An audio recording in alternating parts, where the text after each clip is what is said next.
ಇವತ್ತಿನ ವಿಡಿಯೋದಲ್ಲಿ ಪೂರಿ, ಚಪಾತಿ, ಬಗಾರ ರೈಸ್, ಕುಷ್ಕ, ಗೀ ರೈಸ್, ಅನ್ನ ಎಲ್ಲದಕ್ಕೂ ಸಹ ಸೂಪರ್ ಕಾಂಬಿನೇಷನ್ ಆಗಿರುವಂತಹ ಆಲೂಗಡ್ಡೆ ಗ್ರೇವಿ ಯಾವ ರೀತಿಯಾಗಿ ಮಾಡೋದು ತುಂಬ ಸುಲಭವಾಗಿ ಅಂತ ತಿಳಿಸ್ಕೊಡ್ತೀನಿ ನೋಡಿ. ಫಸ್ಟ್ ನಾನಿಲ್ಲಿ ಮೀಡಿಯಮ್ ಸೈಜ್ನ 4 ಆಲೂಗಡ್ಡೆನ ಬೇಯಿಸಿ ಇಟ್ಕೊಂಡಿದ್ದೀನಿ. ಈಗ ಈ ಬೇಯಿಸಿರುವಂತಹ ಆಲೂಗಡ್ಡೆ ಎಲ್ಲ ತಣ್ಣಗಾದ್ಮೇಲೆ ಇದ್ರ ಸಿಪ್ಪೆನೆಲ್ಲ ಬಿಡಿಸಿ ಮೀಡಿಯಮ್ ಸೈಜ್ಗೆ ಕಟ್ ಮಾಡಿ ಇಟ್ಕೊಳ್ತೀನಿ ನೋಡಿ. ಈ ರೀತಿಯಾಗಿ 4 ಆಲೂಗಡ್ಡೆನ ಸಿಪ್ಪೆ ತೆಗೆದು ಈ ಥರ ಮೀಡಿಯಮ್ ಸೈಜ್ಗೆ ಕಟ್ ಮಾಡಿ ಇಟ್ಕೊಂಡಿದ್ದೀನಿ. ಈಗ ಇದನ್ನು ಸೈಡ್ಗಿಟ್ಟು ಒಗ್ಗರಣೆ ಮಾಡ್ಕೊಳ್ಳೋಣ ಬನ್ನಿ. ಸ್ಟವ್ ಮೇಲೆ ಒಂದು ಪ್ಯಾನ್ ಬಿಸಿಗಿಟ್ಟು ಅದಕ್ಕೆ ನಾನು 2 ಟೇಬಲ್ ಸ್ಪೂನ್ ಆಗೋಷ್ಟು ಎಣ್ಣೆ ಹಾಕ್ಕೊಳ್ತಾ ಇದ್ದೀನಿ. ಎಣ್ಣೆ ಚೆನ್ನಾಗಿ ಬಿಸಿ ಆದಮೇಲೆ ಸ್ವಲ್ಪ ಸಾಸಿವೆ ಹಾಕ್ಕೊಳ್ತಾ ಇದ್ದೀನಿ. ಹಾಗೆಯೇ ಇದಕ್ಕೆ 2 ಈರುಳ್ಳಿನ ಸಣ್ಣದಾಗಿ ಕಟ್ ಮಾಡಿ ಹಾಕ್ಕೊಳ್ತಾ ಇದ್ದೀನಿ. ಹಾಗೆಯೇ ಇದಕ್ಕೆ 2 ಹಸಿಮೆಣಸಿನಕಾಯನ್ನು ಸಹ ಉದ್ದುದ್ದಾಗಿ ಹಚ್ಬಿಟ್ಟು ಹಾಕ್ಕೊಳ್ತಾ ಇದ್ದೀನಿ. ನಾನಿಲ್ಲಿ ಹಸಿಮೆಣಸಿನಕಾಯಿ ಟೇಸ್ಟ್ಗೋಸ್ಕರ 2 ಹಾಕ್ಕೊಂಡಿದ್ದೀನಿ. ಈಗ ಇವೆರಡನ್ನೂ ಸಹ ನಾವು ಚೆನ್ನಾಗಿ ಎಣ್ಣೆಯಲ್ಲಿ ಫ್ರೈ ಮಾಡ್ಕೊಳ್ಬೇಕು. ಈಗ ಇದಕ್ಕೇನೆ ಸ್ವಲ್ಪ ಹಸಿ ಕರಿಬೇವಿನ ಸೊಪ್ಪನ್ನು ಹಾಕ್ಕೊಳ್ತಾ ಇದ್ದೀನಿ. ಹಾಗೆಯೇ ಒಂದು ಅರ್ಧ ಸ್ಪೂನ್ ಆಗೋಷ್ಟು ಶುಂಠಿ ಬೆಳ್ಳುಳ್ಳಿ ಪೇಸ್ಟ್ ಹಾಕ್ಕೊಂಡಿದ್ದೀನಿ. ಒಂದು ಸ್ವಲ್ಪ ಅರಿಶಿನ ಪುಡಿನೂ ಹಾಕ್ಕೊಂಡು ಇವಿಷ್ಟನ್ನು ನಾವು ಈಗ ಎಣ್ಣೆಯಲ್ಲಿ ಚೆನ್ನಾಗಿ ಫ್ರೈ ಮಾಡ್ಕೊಳ್ಳೋಣ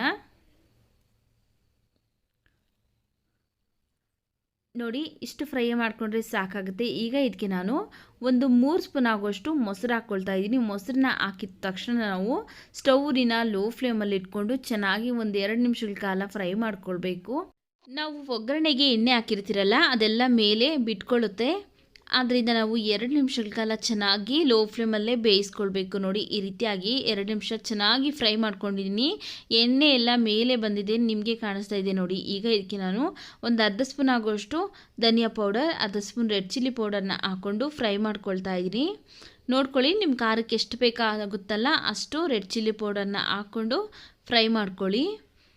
ಈಗ ಇದಕ್ಕೆ ನಾನು ಫಸ್ಟನ್ನೇ ಬೇಯಿಸಿ ಕಟ್ ಮಾಡಿ ಎತ್ತಿಟ್ಕೊಂಡಿದ್ರಲ್ಲ ಆಲೂಗಡ್ಡೆ, ಆ ಆಲೂಗಡ್ಡೆನ ಹೀಗೆ ಇದಕ್ಕೆ ಹಾಕ್ಕೊಂಡು ನಾವು ಫ್ರೈ ಮಾಡ್ಕೊಳ್ಬೇಕಾಗತ್ತೆ. ಚೆನ್ನಾಗಿ ಈ ಮಸಾಲೆ ಎಲ್ಲ ಈ ಆಲೂಗಡ್ಡೆಗೆ ಮಿಕ್ಸ್ ಆಗಬೇಕು. ಆ ರೀತಿಯಾಗಿ ಒಂದ್ಸರಿ ಮಿಕ್ಸ್ ಮಾಡ್ಕೊಳ್ತಾ ಇದ್ದೀನಿ. ತುಂಬ ರುಚಿಯಾಗಿರುತ್ತೆ ಸ್ನೇಹಿತರೆ.